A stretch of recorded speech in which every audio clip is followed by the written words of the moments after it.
اعوذ باللہ من الشیطان الرجیم بسم اللہ الرحمن الرحیم الم تر الی الذین خرجوا من دیارہم وهم الوف حذر الموت فقال لهم اللہ موتوا ثم احیاهم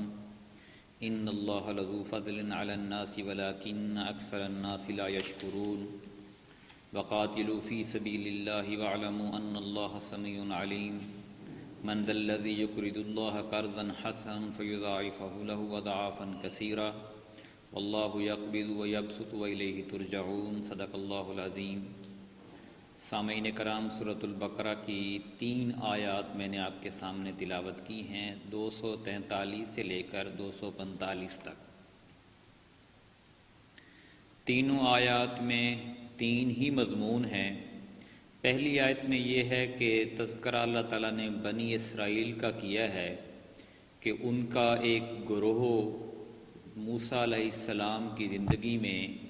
ایک جنگ کا حکم ہوا تو انہوں نے اس کا انکار کر دیا، اور جس کی وجہ سے وہاں پہ ان میں طاعون کا مرض پھیلا اور وہ وہاں سے بھاگ گئے، اور جس جگہ پہ گئے وہاں پہ ان کی موت آئی، پھر اللہ تعالیٰ نے ان کو دوبارہ زندہ کیا۔ تو یہ واقعہ چونکہ نبی کریم صلی اللہ علیہ وآلہ وسلم جب مدینہ میں تھے تو اطراف کے 3 قبیلے جو یہودیوں کے تھے ان میں یہ زبان زد عام تھا، تو اس لیے اللہ تعالیٰ نے کہا کہ تم اپنی جو آبا و اجداد ہے، اپنی جس نسل سے ہو، اس نسل نے ہمیشہ سے نافرمانی کی روش رکھی ہے، اور ان کا ایک واقعہ یہاں پہ بیان کیا کہ کیا آپ نے ان لوگوں کو نہیں دیکھا جو موت کے ڈر سے ہزاروں کی تعداد میں نکل پڑے تھے؟ اللہ نے ان سے فرمایا کہ مر جاؤ، پھر اللہ نے انہیں زندہ کر دیا۔ بے شک اللہ لوگوں پر فضل والا ہے، لیکن اکثر لوگ شکر ادا نہیں کرتے۔ ایک ہی اس میں نشانی بھی دکھا دی کہ مرنے کے بعد دوبارہ زندہ بھی کر دیا، اور ساتھ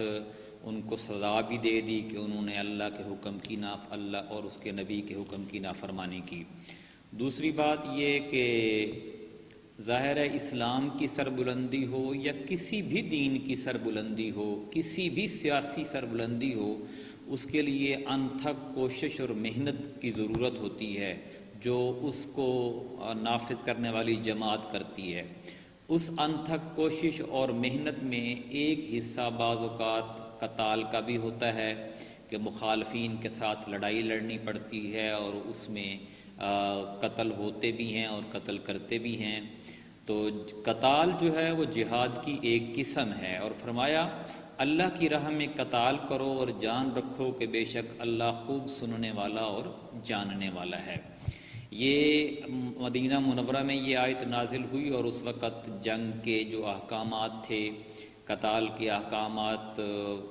برابر نازل ہو رہے تھے، اور رسول اللہ صلی اللہ علیہ وسلم صحابہ کرام کو اس کے اوپر ابھار رہے تھے۔ تیسری جو آیت ہے وہ ہے کہ اللہ تعالیٰ کو جو چیز آپ کی مطلوب ہے وہ صرف جان نہیں بلکہ مال بھی ہے، کیونکہ کوئی بھی تحریک کامیاب اس وقت ہوتی ہے جب اس کے کارکنان، اس کے پیروکار جان کے ساتھ ساتھ مال بھی خرچ کرتے ہیں۔ کوئی موقع ایسا ہوتا ہے جس میں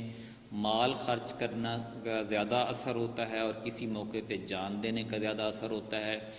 تو اس لیے جان اور مال دونوں کا تذکرہ اللہ تعالیٰ نے فرمایا، اور یہاں پہ مال کو فی سبیل اللہ صرف اللہ کی رضا کے لیے خرچ کرنے کا حکم دیا، کوئی دنیا کا مقصد نہ ہو، اور اس کو اسلام میں قرض حسنہ کہتے ہیں کہ آپ اپنا مال، فرمایا کون ہے جو اللہ کو قرض حسنہ دے سو وہ اسے کئی گنا بڑھا دے، اور اللہ ہی تنگی اور کشادگی کرتا ہے اور اسی کی طرف تم لوٹائے جاؤ گے۔ کہ اگر کوئی اللہ کے راستے میں مال خرچ کرتا ہے تو وہ اس سے غریب نہیں ہوگا، کیونکہ غربت اور امارت اللہ کے اختیار میں ہے، مال خرچ کرنے سے اس کا تعلق نہیں ہے۔ وہ چاہے گا تو مال آپ کا اور زیادہ بڑھا دے گا اور کئی گنا بڑھا دے گا، تو آپ کو مالا مال بھی کر سکتا ہے وہ۔ اس لیے اس خوف سے مال خرچ کرنا بند نہ کرو کہ تم غریب ہو جاؤ گے۔ اللہ تعالیٰ سے دعا ہے کہ یہ جو تینوں پیغامات ہم نے آج سنے ہیں، پڑھے ہیں، ہمیں ان پر عمل کرنے کی توفیق عطا فرمائے۔ جزاک اللہ۔